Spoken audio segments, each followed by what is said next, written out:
리마에는 마르티노가 있는 수도원 외에 도미니코 수도원이 또 하나 있었다. 그곳은 1마일 정도 떨어진 곳에 있었는데 성녀 마리아 막달레나께 봉헌된 곳이었다. 마르티노는 그곳으로 매달 한 번씩 자기와 같은 노동수사인 친구 요한 마시아스를 방문하러 갔다. 요한 수사는 마르티노보다 6살 아래였는데 10대 소년이었을 때 스페인에서 남미로 왔다. 그리고 수도 생활을 하는 것이 자신의 사명이라고 느꼈기에 리마에 온 즉시 성녀 마리아 막달레나께 도미니코 수도원에 가서 수사가 되고 싶다고 청원했고, 원장이 지원자가 성덕이 높은 곳에 감명을 받아 문이 있는 곳에서 거린들에게 먹을 것을 나누어 주거나 현관에서 벨을 누르는 사람을 접대하는 책임을 맡겼다. 어느 화창한 오후 마르티노는 막달레나 수도원 쪽으로 걸어가면서 요한 수사에 대해 생각하고 있었다. 그날은 한 달에 한 번 자유 외출을 이어서 마르티노가 원하기만 했다면 다른 수사들과 함께 리마 타무보에 간단한 소풍이라도 갈 수 있었다. 그렇지만 그는 언제나 이 자유 외출일에는 시내에 가서 요한 마시아스 수사와 몇 동네 떨어져 있는 성 프란치스코 수도원이 또 다른 거룩한 친구 요한 고메추 수사와 담소를 나누며 기도했다. 마르티노는 길 모퉁이를 따라 걸음을 재촉해 높은 돌담 위에 만들어진 나무문 가까이 갔다. 그곳에는 배를 올리는 끈이 길게 늘어뜨려 있었다. 마르티노가 그것을 잡아당기자 안쪽에 작은 창문이 열리면서 요한 마시아스가 얼굴을 내밀었다. 예수 그리스도께서는 참이 받으소서. 마르티노가 말했다. 영원히 아멘. 요한은 그렇게 대답하며 미소를 지었다. 마르티노 수사님 잘 오셨습니다. 마르티노가 입구를 통해 안으로 들어갔다. 높은 돌벽이 수도원의 아름다운 정원을 남의 눈에 띄지 않게 막아주고 있었는데 그것 또한 그리스도를 본받아 깊은 사랑의 생활을 하고 있는 요한 수사의 매일매일의 생활도 숨기고 있는 것처럼 보였다. 오늘도 또 실례하겠습니다. 안녕하셨어요. 당신의 건강이 조금 걱정이 되는데 제가 진찰할 수 있도록 허락해 주시겠습니까? 요한은 웃으면서 뒤를 바라보았다. 제 일은 걱정하지 마세요, 마르티노 수사님. 덕분에 괜찮아요. 그렇지만 다른 사람이 좀 아파요. 누군지 아시겠어요? 검은 눈동자에는 한 사람의 얼굴이 얼른 스쳤다. 형제가 말하는 사람은 루이스 수사님이겠지요? 그래요. 그 소녀는 이전에 형제가 해준 일을 절대로 잊지 못할 거예요. 자신의 손은 자르지 않으면 안 될 거라고 생각하고 있었는데 형제의 치료 덕분에 자르지 않게 되었으니까요. 다시 한번 치료해 주시겠어요?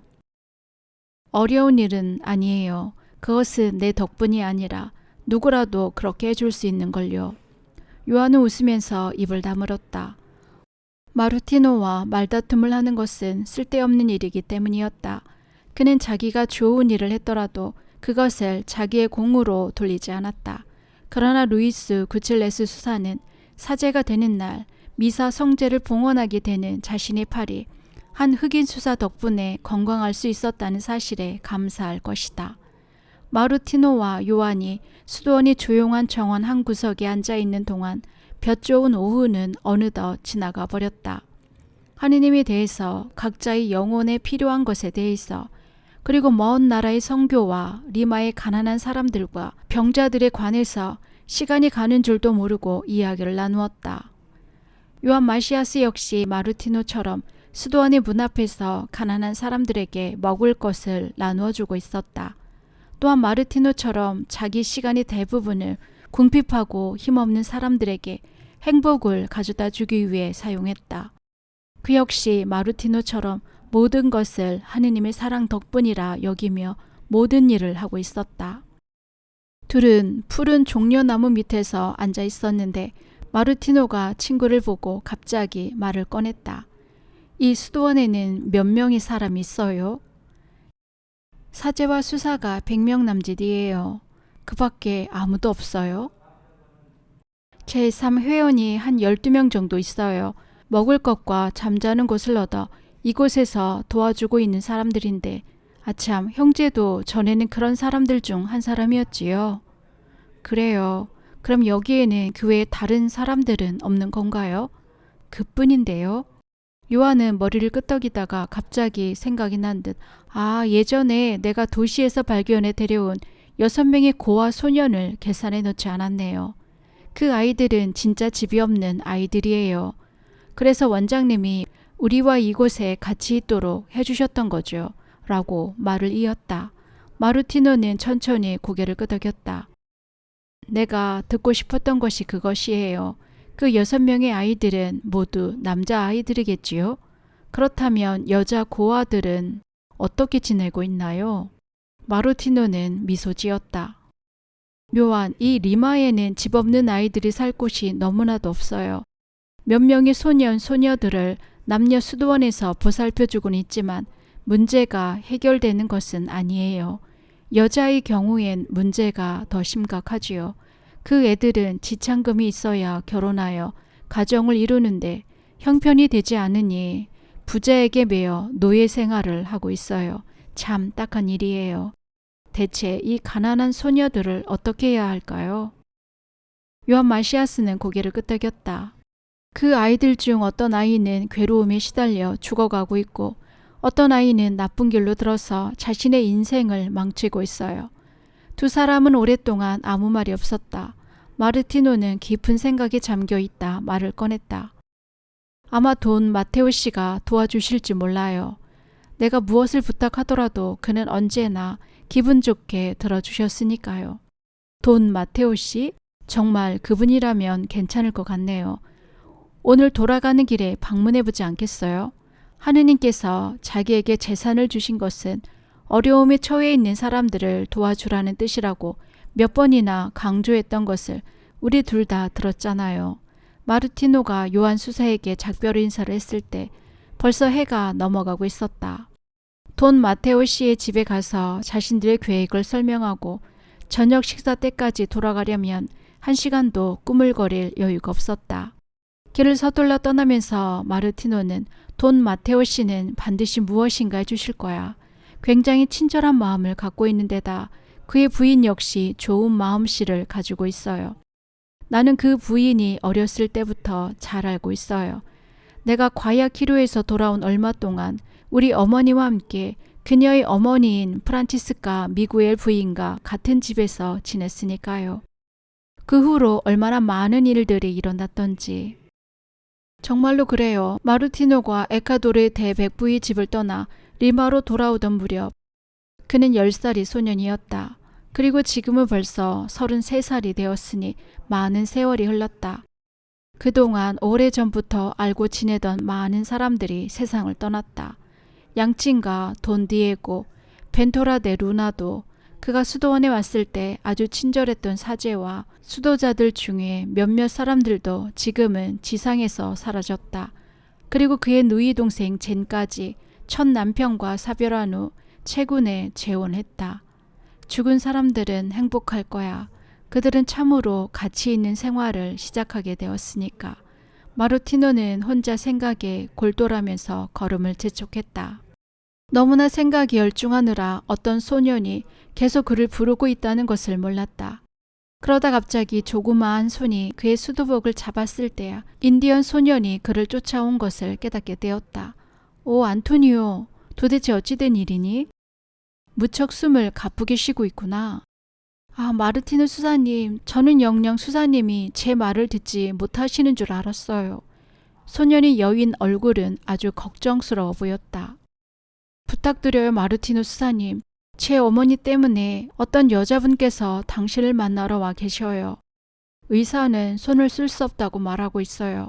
어머니가 저 혼자만 남겨두고 곧 죽을 거래요.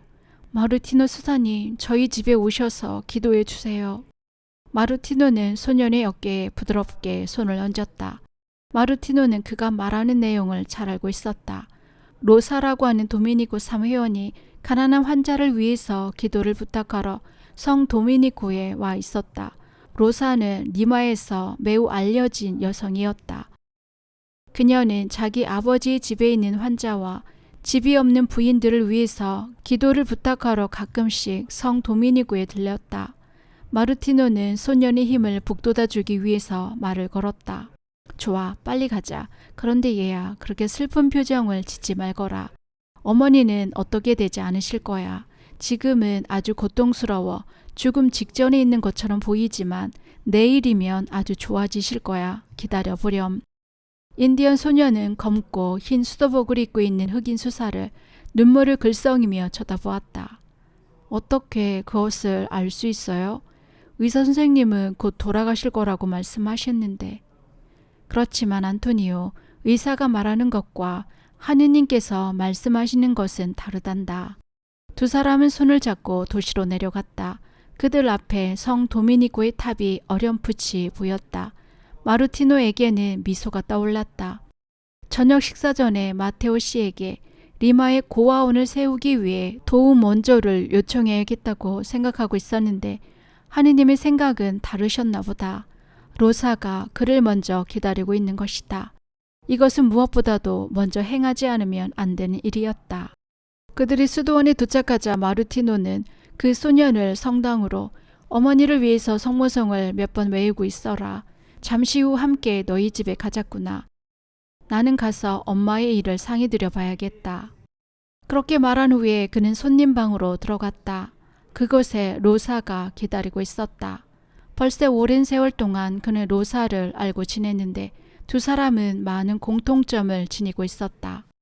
어린아이였을 때 두 사람은 모두 산 세바스티안 성당에서 세례를 받았고 지금은 로사 역시 도미니코의 회원으로 성 도미니코 가족의 검고 흰 수도복을 입고 있었다. 그녀는 마르티노보다 7살 아래인데 10대 소녀 시절부터 리마 시내에서 그녀의 성덕에 관해서 많은 이야기들이 전해져 오고 있었다. 그녀는 아버지의 집 정원에 있는 진흙 벽돌집에서 밤이나 낮이나 죄인들을 위해 기도하고 있었다. 그녀를 본 사람들 중에는 성모 마리아와 수호 천사가 그녀와 함께 기도하고 있는 모습을 보았다는 사람들이 있었고 또 어린 예수님도 가끔씩 그녀와 놀고 있었다고 하는 사람도 있었다.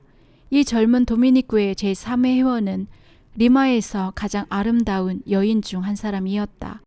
만약 원하는 대로 한다면 그녀는 세상에서 신분이 높은 부인이 될 수도 있었다. 그러나 로사는 성인들처럼 사는 삶 외에는 무엇도 되고 싶다는 생각을 하지 않았다. 죄인들을 위하여 기도하며 고통받는 것이 그녀가 선택한 생활이었다. 많이 기다리셨습니다. 마침 지금 어린 안토니오와 만났습니다. 그 아이 모친의 일로 오신 것이지요. 백의의 동정녀는 고개를 끄덕였다. 그녀의 손에는 아름다운 꽃다발이 들려 있었는데 로사리오 성모 재단에 봉헌하기 위해 가져온 것이다. 그를 쳐다보는 검은 눈동자는 동정으로 가득했다. 저 가난한 부인은 아주 심하게 고통받고 있어요. 마르티노 수사님, 제가 할 수 있는 일은 모두 했습니다. 의사도 그렇고요. 그렇지만 충분치 않습니다. 아마도 당신께서... 그녀는 말을 끊고 수도원 정원으로 눈길을 돌렸다. 그녀의 양친과 형제 자매들은 그녀가 집으로 데리고 들어오는 가난한 사람들을 싫어했다. 자기 집에서 비참한 사람들을 보는 것에 실증이 났기 때문이다. 그렇지만 마르티노 수사는 그런 그녀를 잘 이해해 주었다. 지금까지 한 번도 그녀를 실망시킨 적이 없었다. 그의 뛰어난 기도 덕분에 병자 성사를 받은 후에 평안히 죽거나 건강하게 된 가난한 인디언과 스페인 사람들이 많았다. 의사는 저 불쌍한 부인이 아침까지 견디지 못할 거라고 생각하고 있어요. 마르티노 수사님. 무엇인가 할 수 있는 일이 없겠습니까? 마르티노는 허리에 차고 있는 나무 묵줄을 만지면서 온화하게 입을 열었다. 있습니다, 로사님. 당신은 그것을 알고 있어요. 우리가 기도를 바치는 거예요. 우리가 믿음을 갖고 기도를 바칠 때 지금까지 들어주시지 않았던 적이 있었습니까? 인디언 소년 안토니오가 로사의 집에서 나온 것은 태양이 동쪽 하늘에 높이 떠오른 때였다. 그는 그날 밤을 어머니 곁에서 보냈다. 어머니의 병이 아주 나빠져서 날이 새기 전에 돌아가실지도 모른다고 생각했기에 그는 한잠도 잘 수 없었다. 드디어 날이 밝았다. 그런데 어머니는 아직 살아계셨다. 오히려 상태가 훨씬 좋아 정말인지 의심스러울 정도였다. 내가 뛰어가서 마르티노 수사님께 알려드리고 올게요. 마르티노 수사님이 말한 그대로잖아요. 소녀는 마음속으로 노래를 불렀다. 로사의 집에서 성 도미니크의 수도원은 그다지 멀리 떨어져 있지 않았다. 안토니오는 5, 6분 만에 그곳에 도착했다. 그가 수도원 접수처에 벨을 누르자 손님을 맞이하러 나온 이는 마르티노 수사가 아니라 알베르토 수사였다. 안 됐구나. 마르티노 수사님은 지금 부재 중이야. 연세 드신 토마스 수사님이 위독하셔서. 안토니오의 기쁨이 줄어들었다. 저는 꼭 만나고 싶은데요. 어디에 가 계신가요? 알베르토 수사는 머리를 흔들면서 대답했다. 누이 동생을 만나러 갈 예정이라고 나에게 말했는데 아마도 처리해야 할 다른 일들이 많아 그것을 처리하고 오실 것 같다. 외출해도 그분은 시간을 헛되이 보낸 적이 없으니까 말이다. 요전주에는 산책하고 돌아왔을 때에는 3명의 인디언 환자와 들깨와 고아 소년과 함께 20조각의 빵을 가지고 왔었지 뭐냐. 마르티노 수사님과 한 집에서 살다 보면 놀라운 일이 한둘이 아니야. 안토니오는 마르티노와 만나지 못해 실망스러웠지만 그래도 알베르토 수사에게 감사했다. 작별 인사를 하려고 할 때 알베르토 수사가 불렀다. 깜빡 잊을 뻔했네. 얘야, 마르티노 수사님이 너를 위해 무엇인가 남겨둔 것이 있었는데 마침 내가 찾아올 것을 알고 계셨던 것 같구나. 자, 이 작은 꾸러미다. 저를 위해서요? 소녀는 검은 눈을 크게 떴다. 그렇단다. 자, 열어보렴. 소녀는 흥분한 손가락으로 꾸러미를 풀었다. 아, 구두다. 새 구두예요. 알베르토 수사님. 저는 지금까지 새 구두를 한 번도 신어본 적이 없어요. 잘 됐네. 누군가가 마르티노 수사님께 드린 것일 게다. 이따가 오후에라도 다시 들러. 그것이 얼마나 내 발에 잘 맞는지 이야기 드리면 좋아하실 거야. 마르티노 수사님은 2시경이면 돌아오실 것 같으니까. 2시가 되자 도미니코의 성당과 수도원에 있는 길에 마르티노가 걸어 들어왔다. 지쳤는지 약간 천천히 걷고 있었다. 1시간 전에 돈 마테오 씨는 결혼하고 싶어하는 27명의 가난한 소녀들에게 지참금을 주는 일과 집이 없는 아이들을 위하여 고아원을 짓는 일에 대해 자신이 할 수 있을 만큼 도와주겠다고 약속해 주었다. 그 전에 그는 누이 동생 젠과 이제 14살이 되는 그녀의 딸 카타리나와 함께 즐거운 시간을 보냈다. 그는 오늘 아침 카타리나가 바라던 것을 떠올리며 껄껄 웃었다. 어린 조카가 원하는 것은 인형이나 과자가 아니라 부인들의 머리를 장식하는 만텔라였다. 만텔라와 레이스는 여성을 아름답게 보이기 위해 필요한 것이었다. 카타리나가 삼촌에게 말하였다. 엄마는 말이에요. 그런 하찮은데 쓸 돈이 없대요. 만텔라를 쓰기에는 내가 아직도 어리대요. 마르티노 삼촌, 난 벌써 14살이에요. 그런데 다른 여자애들처럼 예쁘게 치장하지 못하게 하는 것은 너무하다고 생각해요. 마르티노는 살짝 미소 지었다. 그는 소년 시절부터 지금까지 타인을 행복하게 해주기 위하여 자기가 할 수 있는 것은 무엇이든지 하며 살았다. 의학을 배워서 몇백 명의 환자를 고쳐주었고 거리에서 헤매는 사람들에게 살 집을 마련해 주었으며 어린아이들에게는 가톨릭 교리를 가르쳐 주었다.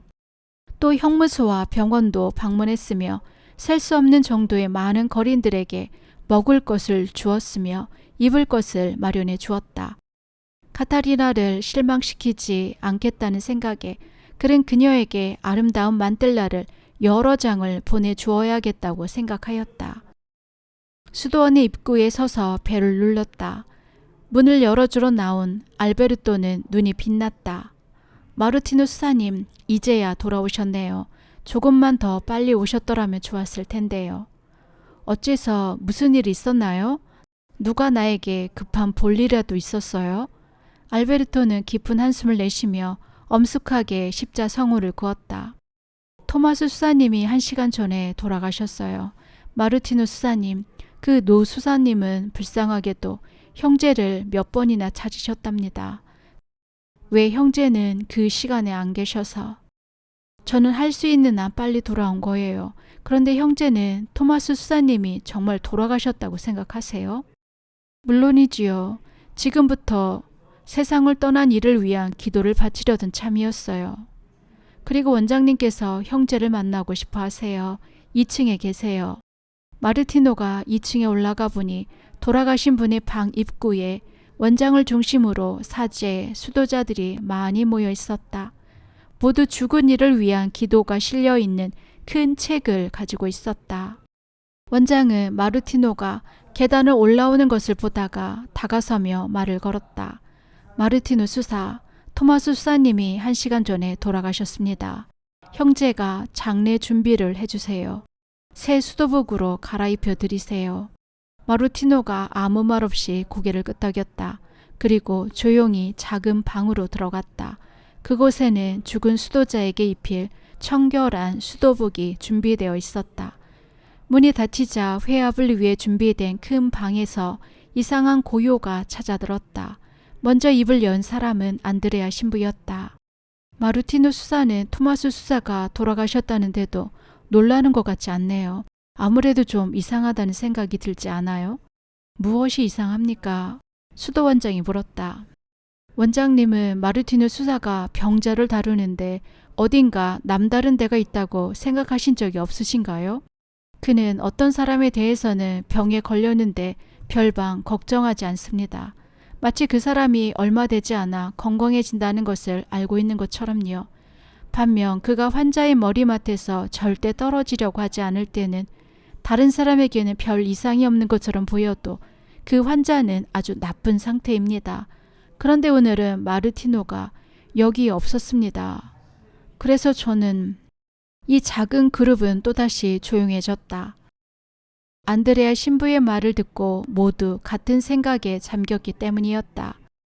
마르티노 데 프레스가 온 18년간 성 도미니코 회에서는 참으로 많은 사건들이 일어났다. 예를 들면 마르티노는 동시에 두 군데 장소에 나타날 수 있는 능력을 하느님으로부터 받았다는 것은 확실한 것 같았다. 처음으로 리마에 와서 성 도미니코 수도원을 방문한 사람들도 페루 이외의 나라에서 마르티노 수사를 본 적이 있다고 주장했다. 알제리나의 무어인의 도시에서 포로가 되어 병에 걸렸을 때 마르티노 수사가 간호를 해주었다고 증언한 남자도 있었다. 또한 중국에서 마르티노를 만났다고 주장한 선장도 있었고 멕시코, 일본, 필리핀에서도 병에 걸렸을 때 마르티노가 병 간호를 해주었다고 말하는 사람들도 많았다. 성 도미니코 사람들은 이러한 이야기를 들었을 때 처음에는 모두 웃었지만 나중에는 웃지 않았다. 마르티노는 성덕이 매우 뛰어나 보통 사람들이 할 수 없는 능력이 주어졌던 것이다. 그때 수도원장이 진지하게 말했다. 18년 동안 저는 이 수도원에서 그와 함께 지내서 잘 알고 있습니다. 아마도 하느님께서 마르티노를 동시에 몇 군데 장소에 나타나게 하시는 일은 아주 쉬운 일일 거예요. 그것은 아주 소수의 거룩한 사람에게만 주시는 특별한 은사지요. 토마스 수사의 유해가 소성당으로 옮겨지는 것을 기다리고 있던 이 그룹은 마르티노의 삶에 있었던 다른 불가사의한 일을 각자 생각하고 있었다. 요한 신부는 그는 한밤중에 꼭 닫아둔 문일지라도 통과할 수 있습니다. 제가 아직 젊은 수사였을 때 병에 걸려 높은 열로 괴로워하고 있었습니다. 모두가 잠든 후에 저는 물을 원했지만 아무도 갖다 줄 사람이 없었어요. 그래서 저는 마르티노 수사가 이곳에 와주었으면 하고 생각했습니다. 그렇게 생각하며 잠시 눈을 감고 있다가 떠보니 글쎄 그가 제 옆에 와 있는 거예요. 한 손에는 물 한 잔과 또 다른 손에는 몇 장의 담요를 가지고요. 제가 바라고 있었던 것을 어떻게 알았는지, 더구나 한밤중에 꼭 닫아둔 문을 통해서 어떻게 들어왔는지 아무리 물어보아도 그는 그냥 웃고 있을 뿐이었습니다. 그러자 필리프 신부도 그게 언제였더라. 형제들 5, 6명 정도가 그와 함께 소풍을 갔었어요. 그날은 축일이어서 6시까지는 외출해도 괜찮았습니다. 우리는 마르티노 수사가 가지고 온 맛있는 도시락을 먹고 즐거운 시간을 보냈답니다. 식사 후에 여러 가지 게임도 하고 이야기에 젖느라 시간 가는 줄을 몰랐지요. 그러다 문득 정신을 들어보니 벌써 태양이 지고 있었습니다. 그런데 수도원으로부터 5, 6마일 떨어진 곳에서 어떻게 6시 기도 시간을 맞출 수가 있겠습니까? 그래서 발을 동동 구르고 있었지요. 안드리아 신부도 미소를 지으면서 이야기를 했다. 저도 그날 일을 아직도 기억하고 있어요. 당시 저는 수련장을 맡고 있었습니다. 그런데 마르티노 수사는 기도 시간에 맞추어 우리 모두를 데리고 돌아왔어요. 필리포 신부는 고개를 끄덕이면서 어떻게 그 형제가 그런 일을 할 수 있는지 지금까지 아무도 모릅니다. 어느 순간 우리는 걱정하면서 시골에 있었는데 다음 순간 벌써 수도원으로 돌아와 모두 소성당으로 가는 중이었습니다. 참으로 기적이었지요. 사제와 수사들은 이야기를 계속했다. 예전에 리마크 강이 제방투까지 범람해 도시 대부분이 홍수로 뒤덮일 뻔했던 위기의 일을 누군가가 말하기 시작했다. 급히 마르티노를 불러서 기도했는데 리마크 강의 물이 서서히 줄어들기 시작했다는 것입니다. 다른 한 사람은 한 달 전에 마르티노가 대성당의 커다란 십자고상 앞에서 기도하던 모습에 대해 이야기했다. 저는 그때의 광경을 잊을 수가 없어요. 그때 마르티노 수사는 성당 바닥에 무릎을 꿇고 있는 것이 아니라 바닥에서 쭉 올려져서 주님 옆으로 올라가 있었습니다. 그는 공중에 떠서 십자가 위에 그리스도께 말을 걸고 있었습니다. 적어도 2미터 반은 올라가 있었지요. 이 그룹의 사람들은 마르티노의 삶에 일어난 많은 신비스러운 일에 대해서 서로 이야기를 하고 있을 때 토마스 수사의 방문이 급하게 열리며 마르티노가 원장이 있는 곳으로 나왔다. 모두 잘 되었습니다. 토마스 수사님은 역시 돌아가시지 않으셨어요. 뭐라고요? 원장은 놀라 눈을 커다랗게 떴다. 그래서 마르티노는 눈을 내리뜨고 머뭇머뭇했다. 그는 자기가 제2방의 십자가 앞에서 마음을 모아 기도하고 있을 때 갑자기 죽은 분의 이름을 불러보고 싶다는 생각이 떠오르자 토마스 수사의 차가운 몸에 점점 힘이 들어가더니 마침내 눈을 떴다는 사실을 설명할까 하는 생각도 했지만 지금은 말하고 싶지 않았다. 페르난도 수사도 그 방에 함께 있었기에 아마도 그가 대신해서 이야기를 해줄 것이라고 생각했다. 마침 그곳에 페르난도 수사가 나타났다. 얼굴은 새파래지고 양손도 부들부들 떨고 있었으며 그의 눈은 수도원장을 찾고 있었다. 아, 토마스 수사님께서 무엇인가 드시고 싶다고 하시는데요. 떨면서 그는 겨우 이것만 말했다. 돌아가신 분이 마침내 눈을 뜨셨어요.